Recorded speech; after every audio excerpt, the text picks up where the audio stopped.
Ladies and gentlemen, my name's Paul, hopefully you're having an amazing day. I'm going to kick this video off discussing some very intriguing updates to the RTX 40 lineup of graphics cards. Long story short, we actually have some upgraded specifications here as we get closer to launch. Then we're going to move over to AMD and some Zen 4 information, and finally Intel and Meteor Lake.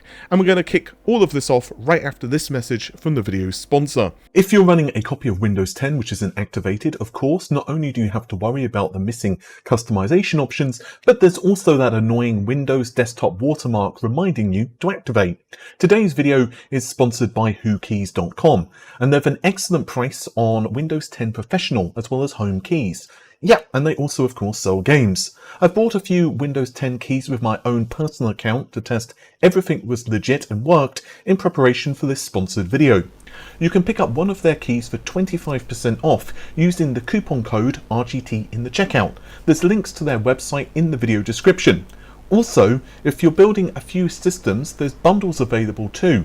Again, you can check out WhoKeys.com and use the coupon code RGT for 25% off the listed Windows 10 key prices. So yeah, we have yet more specifications for Nvidia's Lovelace architecture, and one of the big questions I've had, especially when it comes to Nvidia, is why do these specifications change so frequently?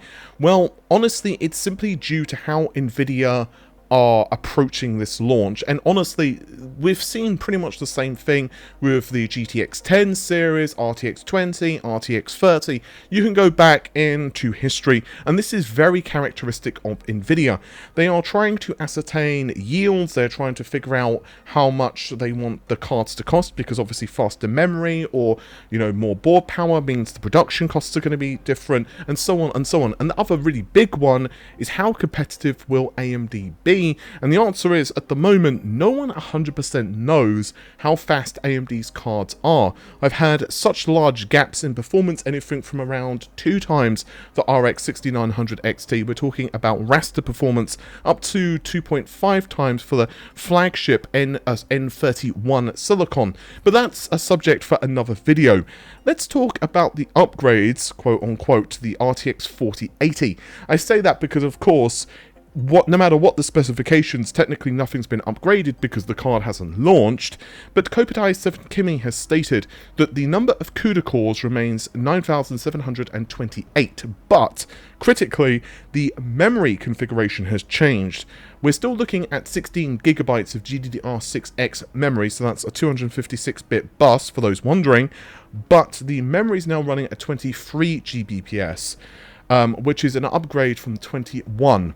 Now, accompanying this is an increase in board power, so it's up 20 watts. Prior to this, it was 320. I've also heard that there were some internal revisions that were like 340 or 350, I can't remember what I was told, and there was another that was like 380, and it all seemed to do with different configurations of VBIOS, so possibly this is potentially one of those configurations. I leaked that a week or so, maybe 2 weeks ago. Either way though, bottom line is that this is a good sign that Nvidia are getting closer to launch, because these specifications seem to be largely narrowed down now.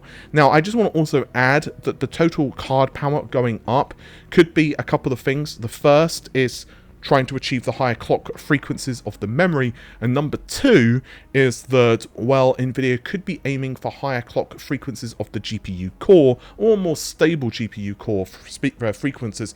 Ultimately, we don't know how fast these cards can go, but the rumor is that it's approaching 3 gigahertz, which is, not too surprising given what AMD are going to be achieving.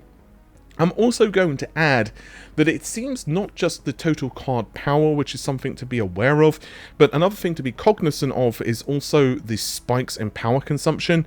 It's very difficult to know, though, how big of a problem this is going to be, simply because we're talking about engineering samples, and not only are we dealing with like engineering boards which have weird and wonderful configurations, but furthermore, of course, we're dealing with rumors of those boards. So even if the rumor is accurate, which it may or may not be, does it even matter, because the product could be vastly different?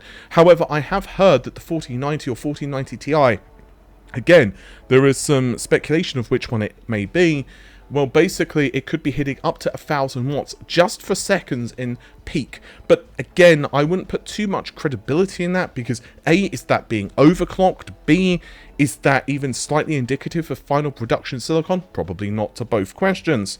I'll also add, and this is pretty important, and Kopitai7 himself mentions this, that this could be a good indicator Nvidia are going to be upgrading the memory specifications even of the 4090, for example, which obviously is only a good thing, although of course we don't know how much difference memory frequency has with the RTX 40 series, but let's face it, extra memory bandwidth for memory in general is never actually a bad thing. I just want to talk really briefly about a couple of very intriguing AMD things which have occurred. The first is Genoa has actually been tested in Geekbench. I'm not going to spend too long on this, but you can see yourself on screen that looking roughly, we're looking at, 15% single core performance. However, multi-core performance is obviously significantly higher. This is courtesy of WCCF Tech, who have managed to find two similarly-ish equipped systems. Basically, we're looking at a Zen 4 Genoa, which is running at 3.51 gigahertz. However, it does have significantly higher core counts. We're looking at 96 cores times 2 versus Milan, which is 3.53 gigahertz, but it only has 64 cores per processor, and this is a dual socket configuration. Now, I want to say that that sounds pretty impressive. Unfortunately, with Geekbench, A, we don't know the status of all of the system, like how final the BIOS is, blah, blah, blah. But a really big and important point, and this is a very important point indeed, is that Geekbench itself is very sensitive to things like memory latency, memory speeds, and so on and so on. So, yeah. Just, AVX changes, all of that jazz can make a massive difference in the performance of the processors. With that said, it is quite intriguing, and of course, I do think that Genoa is going to absolutely just wreck in data center. Moving, however, from data center, just a small update actually to AMD, and basically, well, this is kind of amusing, but we actually have a 7600X engineering sample which has appeared on the Chinese black market. Basically, long story short here is that the seller itself is asking you to message them and talk about, all of the stuff that comes with selling. We also have a processor, though, that is not running at the leaked frequencies. So it seems, quote unquote, that it's 300 megahertz lower than the final clock frequency of 4.7 gigahertz. Now, this could be because of multiple reasons. The first is that the leaked information could be wrong. The second reason is that it's because it's an engineering sample. Your guess is as good as mine. Or, of course, they could have just simply listed the information wrong. Who knows? They could have done a typo, which is, something that everyone's done in the history of humanity. And moving to a very final piece of news, this is going to be really brief, and this is courtesy of Intel themselves. This is confirmed. As many of you know, Hot Chips has been running this week, and there have been a plethora of details which have emerged. But long story short, Meteor Lake is supposedly, well, not supposedly, will mostly be composed of TSMC's 5/6nm process rather than Intel's own processors. You can see a breakdown of a few slides yourself, and basically there's going to be a number of different tiles slash chiplets slash whatever you want to call it all coming together. So Foveros, for example, is produced on Intel 16nm, 16. The CPU tile is produced on Intel 4. The GPU tile is TSMC's 5nm. The SoC is 6nm, and the I/O is 6nm. Now, of course, the most important things, arguably, you could say, are the CPU tile, but naturally, all of these things come together. So it's a very integrated component. You could argue that it's actually quite a complicated design, but yeah. But I think that's just about it for this particular video. Hopefully you have enjoyed it. A quicker video today because I just want to blast through this news as I'm working on a couple of very interesting projects. And yeah, hopefully you guys are having an amazing day, and I will see you soon. Take care of yourselves. Bye for now.